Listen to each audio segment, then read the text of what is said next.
தீபாவளி பண்டிகையை முன்னிட்டு பூச்சட்டி எனப்படும் புஸ்வானம் தயாரிக்கும் பணி விருதுநகர் பட்டாசு ஆலைகளில் தீவிரமாக நடைபெற்று வருகிறது.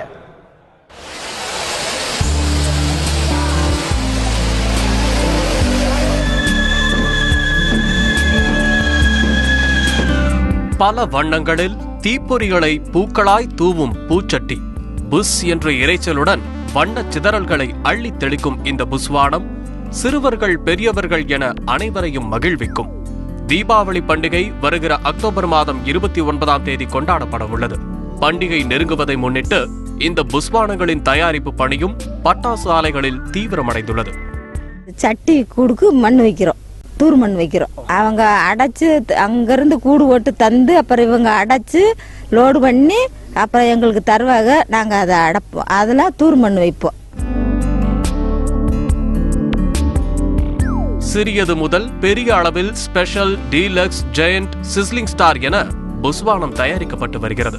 ரகத்திற்கு தகுந்தாற்போல் சிகப்பு, பச்சை, நீலம் என பல வண்ணங்களை உதிர்க்கும் வண்ணம் ரசாயன பொடிகள் அடைக்கப்படுகின்றன. மின்னும் காகிதம், சல்பர் ஆகியவற்றை கொண்டு பயிற்சி பெற்ற போர்மென்களை கொண்டு மருந்து பொடிகள் தயாரிக்கப்பட்டு திரியுடன் கூடிய பூச்சட்டி தயாரிக்கப்படுகிறது. ஃபர்ஸ்ட் நம்ம எப்படி பண்ணுறோம்னா, கூடை சுற்றி வந்து அதில் டிசி போட்டு நம்ம கெமிக்கல் நிரப்பி பின்னாடி மண் வச்சு தூர் டிசி, மொன டிசி, எம்போஸ் ஒட்டி காய வச்சு அடைச்சி பேக் பண்ணி மேக்ஸன் கடத்திடுவோம். புஸ்வானம் தயாரித்து முடித்ததும் 2 தினங்களுக்கு பின் நிறுவனத்தின் லேபிளை ஒட்டி அட்டை பெட்டிகளில் அடைத்து விற்பனைக்காக அனுப்பி வைக்கப்படுகின்றன.